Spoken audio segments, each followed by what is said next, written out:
नमस्कार। आज हम संवाद की उस दुनिया में उतर रहे हैं जो अक्सर शब्दों के पीछे छिपी रहती है।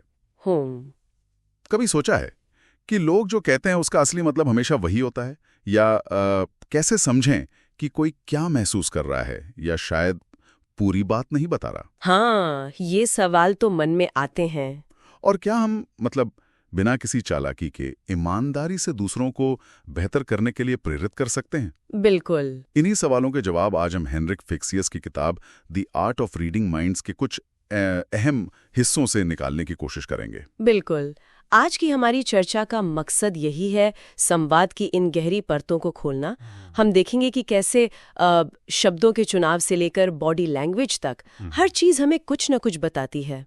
अच्छा। हम भाषा के अनकहे संदेशों को समझने से शुरू करेंगे, फिर देखेंगे कि धोखे के संकेतों को कैसे पहचाना जाए।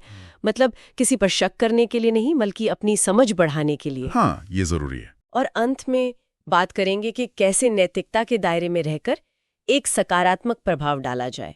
तो चलिए इस सफर पर निकलते हैं। देखते हैं फिक्सियस के नजरिए से हम संवाद की कला के बारे में क्या खास सीख सकते हैं जो हमारी रोजमर्रा की जिंदगी में काम आए। तो फिक्सियस की एक बड़ी दिलचस्प बात से शुरू करते हैं कि लोग जो कहते हैं वो अक्सर पूरी कहानी नहीं होती। हमें शब्दों के बीच सुनने की कला, वो स्किल डेवलप करनी होगी। हाँ, ऐसा लगता है भाषा खुद ही कई राज खोल देती है अगर हम थोड़ा ध्यान दें तो। ये बिल्कुल सही है, और इसका एक बेहतरीन उदाहरण है लोगों की पसंदीदा इंद्रियों को पहचानना, सेंसरी लैंग्वेज जिसे कहते हैं। Sensory language? अच्छा। हाँ। फिक्सियस बताते हैं कि हर कोई दुनिया को थोड़ा अलग तरीके से अनुभव करता है और व्यक्त करता है। कोई देखकर, कोई सुनकर, कोई महसूस करके। जैसे कोई विजुअल यानी देखने वाला व्यक्ति शायद कहेगा, हाँ मैं देख सकता हूँ आप क्या कह रहे हैं, या ये प्लान मुझे ठीक दिख रहा है। अच्छा, हाँ, देखना। बिल्कुल। वहीं ऑडिटरी यानी सुनने वाला व्यक्ति कहेगा, ये बात सुनने में सही लगती है, या मैं आपकी बात सुन रही हूँ। सुनना, ओके। और किनेस्थेटिक यानी महसूस करने वाला व्यक्ति कहेगा, मुझे लगता है ये सही है, या ये बात मुझे ठीक नहीं लग रही। लगना, महसूस होना। हाँ। और कमाल की बात यह है कि जब हम अनजाने में भी उनकी उस खास इंद्रिय वाली भाषा का इस्तेमाल करते हैं तो कनेक्शन लगभग तुरंत बन जाता है। उन्हें लगता है हम वाकई समझ रहे हैं। वाह, ये तो ऐसा जैसे उनकी फ्रीक्वेंसी पर ट्यून इन करना। और फिक्सियस रूप को मेटाफर्स की भी बात करते हैं। जैसे कोई कहता है मैं काम में डूबा हुआ हूँ, या मैं सिचुएशन में फंस गया हूँ। ये सिर्फ कहने के तरीके तो नहीं है ना? बिल्कुल नहीं। फिक्सियस इन्हें किसी की मन की हालत का एक तरह से नक्शा मानते हैं। नक्शा? अच्छा। हाँ, ये रूपक उनकी अंदरूनी भावनात्मक सच्चाई को दिखाते हैं। जब कोई कहता है मैं फंसा हुआ महसूस कर रहा हूँ, तो सिर्फ ये कहने के बजाय कि कोई बात नहीं, अगर हम कहें ये सुनने में वाकई मुश्किल लग रहा है कि आप फंसा हुआ महसूस कर रहे हैं, क्या हम मिलकर देख सकते हैं कि आगे बढ़ने का रास्ता कैसा दिख सकता है? तो हमने न सिर्फ उनके रूपक को समझा, बल्कि शायद समाधान के लिए एक विजुअल रूपक भी दे दिया। ये सहानुभूति दिखाने का एक बहुत गहरा तरीका है। ये तो बहुत शक्तिशाली है। शब्दों के पीछे की भावना तक पहुंचना। और छुपी हुई मान्यताओं, प्रीसपोजिशंस के बारे में क्या? वो बातें जो लोग सीधे नहीं कहते पर उनके वाक्यों में छिपी होती हैं। हाँ। जैसे मुझे प्रमोशन क्यों नहीं मिलेगा, इसमें शायद ये छिपा है कि मैं इसके लायक नहीं हूं। ऐसा कुछ पलों में, शिकायतों में या टिप्पणियों में सामने आती हैं। मेरी बात कोई सुनता ही नहीं के पीछे शायद ये विश्वास हो कि मैं शायद महत्वपूर्ण नहीं हूं। ये मान्यताएं अनजाने में उनके व्यवहार और उनके फैसलों को चलाती हैं। इन्हें पहचानना हमें ये समझने में मदद करता है कि वो व्यक्ति दुनिया को किस नजरिए से देख रहा है। तब हम ज्यादा समझदारी से प्रतिक्रिया दे सकते हैं। और कभी-कभी जो नहीं कहा जाता, चुप्पी या हिचकिचाहट, वो भी बहुत कुछ कह जाती है जब शब्द कम पड़ जाएं या जानबूझकर इस्तेमाल ना किए जाएं। निश्चित रूप से फिक्सियस इसे भी भाषा का ही एक हिस्सा मानते हैं। चुप्पी, लंबे ठहराव, अधूरे वाक्य या अचानक से टॉपिक बदल देना, ये सब संकेत हो सकते हैं कि सतह के नीचे कुछ और चल रहा है। जैसे कोई उदाहरण? मान लीजिए कोई पूछे छुट्टियां कैसी रहीं, और जवाब मिले ठीक थी, और साथ में एक अजीब सा ठहराव हो, तो शायद वो ठीक का मतलब वाकई ठीक नहीं था। इसी तरह जब किसी के शब्दों और शारीरिक हावभाव में तालमेल न हो, जिसे फैक्शियस इनकॉन्ग्रुएंस कहते हैं, वो एक बड़ा संकेत है। हाँ, इनकॉन्ग्रुएंस। मान लीजिए कोई कहता है, हाँ मैं पूरी तरह सहमत हूँ, लेकिन उसकी बाहें कसकर बंधी हैं और वो नजरें चुरा रहा है। तो मतलब शरीर कुछ और कह रहा और शब्द कुछ और। बिल्कुल। फैक्शियस का मानना है कि शरीर अक्सर ज्यादा ईमानदार होता है। जब कोई दुविधा में हो, असहज हो या सच छिपा रहा हो, तो ये असंगति दिख सकती है। तो ऐसे में क्या करें? टोक दें? नहीं, टोकना या आरोप लगाना नहीं। फैक्शियस सुझाव देते हैं कि हम जिज्ञासा दिखाएं। आप कह रहे हैं कि आप सहमत हैं, पर मुझे लग रहा है कि शायद आपके मन में कुछ और भी है। क्या बताना चाहेंगे? मतलब एक खुला सवाल। हाँ, इस तरह का सवाल बचाव की दीवार खड़ी करने के बजाय बातचीत का दरवाजा खोल सकता है। तो इन सभी संकेतों को, चाहे वो शब्दों में हो, रूपकों में, छुपी मान्यताओं में या फिर चुप्पी और बॉडी लैंग्वेज में समझकर हम न सिर्फ बेहतर तरीके से सुन सकते हैं, बल्कि शायद बातचीत को ज्यादा सार्थक भी बना सकते हैं। यही इसका सार है। बिल्कुल, जब हम समझते हैं कि शब्दों के पीछे वास्तव में क्या चल रहा है, उनकी भावनाएं, उनकी मान्यताएं, उनकी पसंद की संवाद शैली, तो हम ज्यादा गहरे स्तर पर जुड़ सकते हैं। जैसे फैक्शियस के कोचिंग वाले उदाहरण में, जब कर्मचारी कहता है मैं हमेशा प्रेजेंटेशन खराब कर देता हूँ, तो सीधे सलाह देने के बजाय उसकी भाषा को पकड़ना, आप महसूस करते हैं कि प्रेजेंटेशन वैसी नहीं रही जैसी आप चाहते थे, और फिर शायद पूछना, आपके लिए एक सफल प्रेजेंटेशन कैसी दिखेगी? हाँ। ये बिना प्रतिरोध पैदा किए एक नई संभावना का द्वार खोलता है। ये सिर्फ सुनना नहीं है, ये समझना है। चलिए, अब एक ऐसे विषय पर आते हैं जो थोड़ा संवेदनशील है, धोखे का पता लगाना।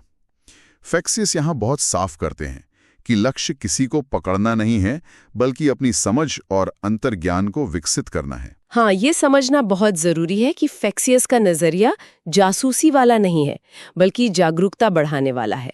वो हमें याद दिलाते हैं कि लोग अक्सर अपनी असुरक्षाओं, डर या शर्मिंदगी को छुपाने के लिए सच को थोड़ा बदल देते हैं। कई बार झूठ खुद को बचाने का एक तरीका होता है। मैं अभी सच बोलने में सुरक्षित महसूस नहीं कर रही, इसलिए ध्यान झूठ पर कम और उस जरूरत या भावना पर ज्यादा होना चाहिए जिसे वो झूठ छिपाने की कोशिश कर रहा है। सही बात है। तो वो कौन से संकेत हो सकते हैं जिन पर ध्यान दिया जा सकता है? फैक्शियस कहते हैं कि कोई एक संकेत काफी नहीं है, बल्कि संकेतों के समूह, मतलब क्लस्टर्स पर गौर करना चाहिए। बिल्कुल। कुछ सामान्य संकेत जिन पर फैक्शियस ध्यान दिलाते हैं, उनमें शामिल है नजरें मिलाने के पैटर्न में बदलाव, या तो बिल्कुल न मिलाना या जरूरत से ज्यादा घूरना। अच्छा। कहानी में बहुत ज्यादा या बहुत कम विवरण देना, बार बार चेहरे या गर्दन को छूना, बेचैनी या एकदम स्थिर हो जाना, शब्दों और हावभाव में वही असंगति जिसकी हमने बात की, इनकॉन्ग्रुएंस। हाँ, और जवाब देने में असामान्य देरी या सवाल को दोहराना। लेकिन ये सिर्फ संभावित संकेत हैं, सबूत नहीं। और या फैक्शियस बेसलाइन व्यवहार को समझने पे बहुत जोर देते हैं ना? जी, मतलब किसी व्यक्ति का सामान्य व्यवहार कैसा होता है, पहले वो जानना। ये सबसे ज्यादा जरूरी है। बिल्कुल, अगर हम किसी का सामान्य व्यवहार नहीं जानते तो हम बदलावों को कैसे पहचानेंगे? सही बात है। कुछ लोग स्वाभाविक रूप से ही ज्यादा हाथ हिलाते हैं, कुछ कम नजरें मिलाते हैं, कुछ बोलने से पहले सोचते हैं। ये उनका बेसलाइन है। फैक्शियस कहते हैं कि पहले देखो कि व्यक्ति आराम की स्थिति में कैसा व्यवहार करता है। ठीक है। फिर जब आप कोई संवेदनशील विषय छेड़ते हैं तो देखें कि क्या उस बेसलाइन से कोई विचलन, कोई डिविएशन होता है। वही विचलन आपका सुराग है, ना कि सिर्फ कोई एक व्यवहार। समझ गया। एक और दिलचस्प बिंदु है भावनात्मक अलगाव, इमोशनल डिस्कनेक्ट। जब कोई दुखद कहानी सुना रहा हो पर उसके चेहरे पर कोई भाव ना हो या हल्की सी मुस्कान हो, ये तो काफी अजीब लग सकता है। हाँ, ये एक मजबूत संकेत हो सकता है, क्योंकि फैक्शियस के अनुसार दिमाग के लिए एक ही समय में झूठी कहानी गढ़ना और उससे मेल खाती झूठी भावनाएं दिखाना बहुत मुश्किल होता है। अच्छा। हाँ, अक्सर भावनाएं कहानी का साथ नहीं दे पाती या कहानी भावनाओं से मेल नहीं खाती।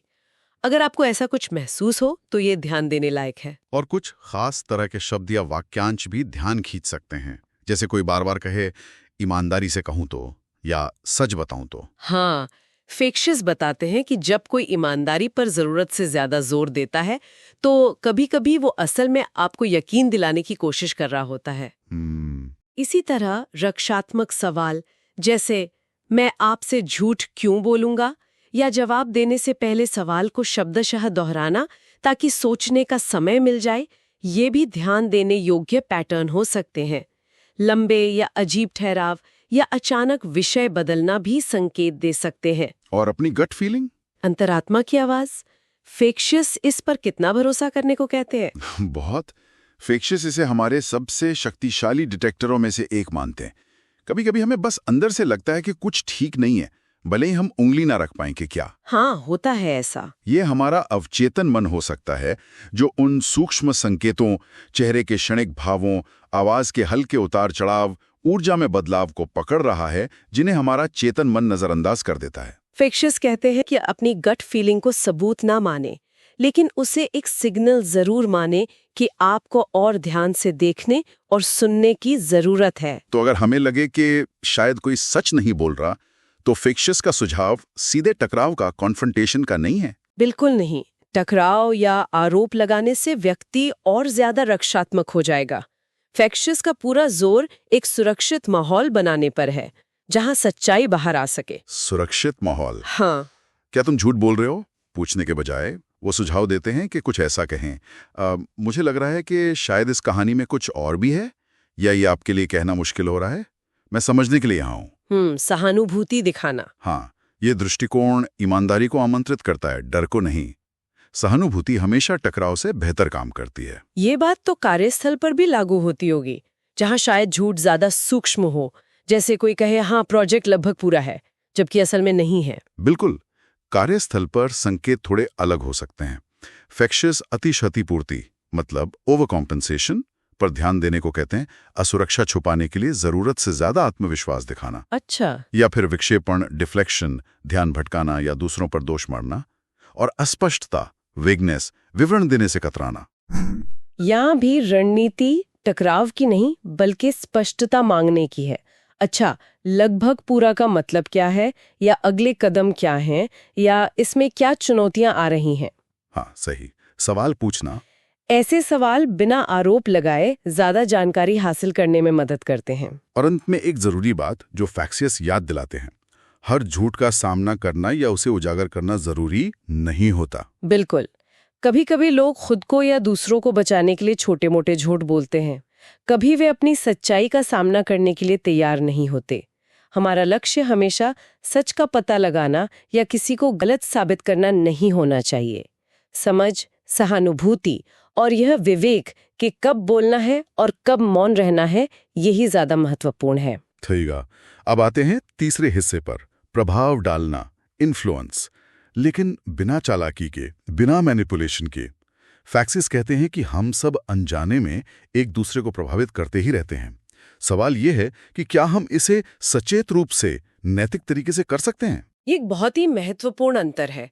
फेक्शियस के अनुसार मैनिपुलेशन दूसरों की कीमत पर अपने स्वार्थ के लिए होता है, अक्सर धोखे या दबाव से, जबकि नैतिक प्रभाव का मतलब है किसी को सकारात्मक दिशा में प्रेरित करना, उनके विचारों या भावनाओं का सम्मान करते हुए, उनकी भलाई को ध्यान में रखते हुए। यह एक कौशल है जो विश्वास और आपसी समझ पर आधारित है। तो इस नैतिक प्रभाव की नींव क्या है? अगर हमें किसी को प्रेरित करना है या किसी की मदद करनी है, तो शुरुआत कहाँ से करें? फेक्शियस कहते हैं नींव है कनेक्शन और विश्वास, ट्रस्ट।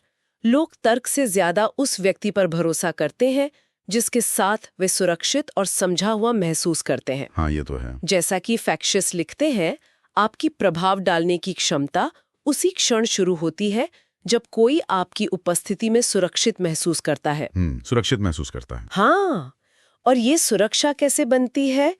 उन्हीं तकनीकों से जिनकी हमने पहले बात की।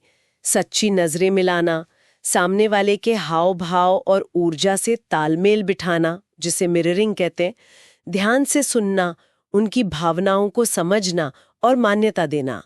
बिना कनेक्शन के प्रभाव डालने की कोशिश अक्सर मैनिपुलेशन जैसी लगती है। और पारस्परिकता का नियम, रूल ऑफ रेसिप्रोसिटी, ये विचार कि जब हमें कुछ मिलता है तो हम वापस देना चाहते हैं।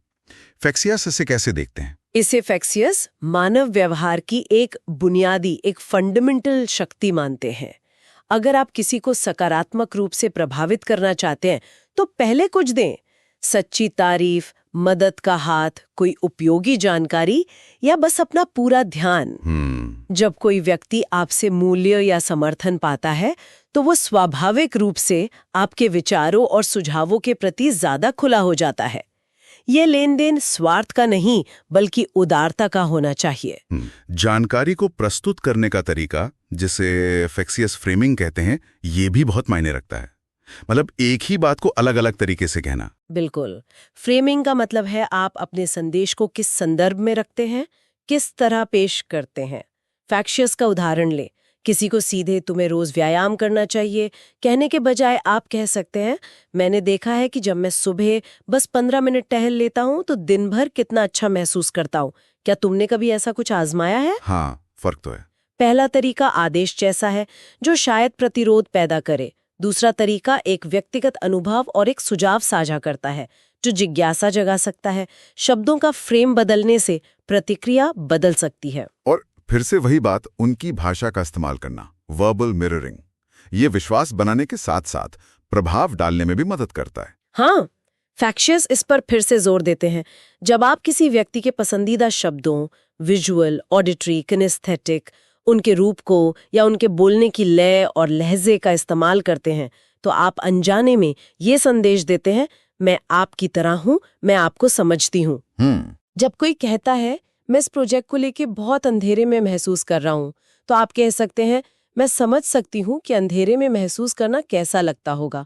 चलिए देखते हैं कि हम इस पे कुछ रोशनी कैसे डाल सकते हैं। वाह, उनकी ही भाषा में जवाब। हाँ, उनकी भाषा में बात करने से आप उनकी दुनिया में प्रवेश करते हैं और वहां से मार्गदर्शन देना ज्यादा स्वाभाविक और प्रभावी होता है। और सीधे बताने के बजाय सवाल पूछना क्यों बेहतर है? क्योंकि सवाल सोचने पर मजबूर करते हैं और एक तरह से ओनरशिप पैदा करते हैं। जब हम किसी को बताते हैं कि उन्हें क्या करना चाहिए, तो वे या तो सहमत होते हैं या असहमत या बचाव करते हैं। हाँ, लेकिन जब हम सही सवाल पूछते हैं तो हम उन्हें खुद समाधान तक पहुंचने में मदद करते हैं। तुम्हें अपना नजरिया बदलना होगा के बजाय पूछें, इस स्थिति को देखने का कोई और तरीका हो सकता है क्या? या अगर तुम इस लक्ष्य को पाना चाहते हो तो पहला छोटा कदम क्या हो सकता है? जब विचार उनका अपना लगता है तो वे उस पर अमल करने के लिए ज्यादा प्रेरित होते हैं। फैक्शियस इमोशनल एंकरिंग की भी बात करते हैं। ये थोड़ा जटिल लगता है, भावनाओं को किसी इशारे से जोड़ना। क्या ये नैतिक है? हाँ, इसे सावधानी से समझना जरूरी है। फैक्शियस की व्याख्या के अनुसार यह किसी में नई भावनाएं डालने के बारे में नहीं है। यह किसी व्यक्ति को उसकी अपनी सकारात्मक भावना जैसे आत्मविश्वास, शांति, खुशी को याद करने और महसूस करने में मदद करने के बारे में है। अच्छा, उनकी अपनी भावनाएं। हाँ, जब वो व्यक्ति उस भावना को तीव्रता से महसूस कर रहा हो, तब आप उसे एक सूक्ष्म, यूनिक संकेत से, जैसे कंधे पर हल्का स्पर्श या एक खास शब्द, उससे जोड़ सकते हैं। बाद में उस संकेत को दोहराने से उस व्यक्ति को उस सकारात्मक स्थिति से फिर से जुड़ने में मदद मिल सकती है। कोई उदाहरण? मान लीजिए किसी को प्रेजेंटेशन से पहले घबराहट हो रही हो। आप उसे उस समय की याद दिला सकते हैं जब वो बहुत आत्मविश्वासी महसूस कर रहा था। जब वो उस भावना में हो, आप शायद कहें, बस यही ऊर्जा बनाए रखना। ठीक है। बाद में प्रेजेंटेशन से ठीक पहले आप धीरे से वही शब्द ऊर्जा कह सकते हैं, उसे उस आत्मविश्वास की स्थिति से जुड़ने में मदद करने के लिए। ये उनके अपने संसाधन का उपयोग करने में मदद करना है, ना कि उन्हें नियंत्रित करना। समझ गया। और शब्दों के अलावा हमारे हाव भाव, हमारी शारीरिक भाषा का कितना असर होता है? Non verbal influence. फैक्शियस मानते हैं बहुत ज्यादा। आपकी खुली और स्थिर शारीरिक मुद्रा, ओपन पोस्चर, आत्मविश्वास और स्वागत का भाव देती है। बातचीत के दौरान सहमति में सिर हिलाना, नॉडिंग, सामने वाले को प्रोत्साहित करता है। महत्वपूर्ण बात कहने के बाद एक पल रुकना, पॉज, उसे वजन देता है। और एक सच्ची मुस्कान, जेन्युइन स्माइल, तुरंत गर्मजोशी और विश्वास पैदा करती है। जब आपकी बॉडी लैंग्वेज आपके शब्दों और इरादे से मेल खाती है, तो आपका प्रभाव कई गुना बढ़ जाता है। प्राइमिंग के बारे में फैक्शियस क्या कहते हैं, यानी माहौल बनाना या दिमाग को तैयार करना? प्राइमिंग का मतलब है कि आप मुख्य बात कहने से पहले जो कहते हैं, वो सुनने वाले के दिमाग को उस बात को ग्रहण करने के लिए तैयार कर देता है। अच्छा। फैक्शियस का उदाहरण याद करें। अगर आप कहें, मेरा एक आइडिया है, शायद थोड़ा अजीब लगे, तो आपने सुनने वाले को उसे अजीब मानने के लिए प्राइम कर दिया है। हाँ। लेकिन अगर आप कहें मेरे मन में एक दिलचस्प विचार आया है, सुनना चाहोगे, तो आपने जिज्ञासा और खुलेपन के लिए प्राइम किया है। तो अपनी बात की प्रस्तावना सोच समझकर चुनें। और आखिर में निश्चितता का प्रभाव, इन्फ्लुएंस ऑफ सर्टेनिटी। क्या आत्मविश्वास वाकई इतना असरदार है? फेक्शियस के अनुसार हाँ, लेकिन ये अहंकार वाला आत्मविश्वास नहीं, बल्कि अंदरूनी स्पष्टता और दृढ़ विश्वास है। कन्विक्शन, हाँ। जब आप जो कह रहे हैं उस पर आपको खुद गहरा यकीन होता है और आप उसे शांति और स्थिरता से व्यक्त करते हैं, तो लोग आपके शब्दों से ज्यादा आपकी उस निश्चितता को महसूस करते हैं। फेक्शियस कहते हैं कि सबसे प्रेरक लोग सबसे ऊंची आवाज वाले नहीं, बल्कि सबसे निश्चित होते हैं। ये निश्चितता अंदर से आती है, अपनी बात को लेकर स्पष्टता और उस पर विश्वास। तो आज हमने हेनरिक फेक्शियस के काम के आधार पर संवाद की कई अहम परतों को समझा। कैसे शब्दों के अनकहे अर्थों को पकड़ें, कैसे धोखे के संकेतों को समझें, वो भी बिना जजमेंटल हुए, और कैसे नैतिकता के साथ सकारात्मक प्रभाव डालें। और इन सब तकनीकों के पीछे जो मूल भावना फेक्शियस बार बार उजागर करते हैं, वो है गहरी समझ, सहानुभूति और बेहतर इंसानी जुड़ाव।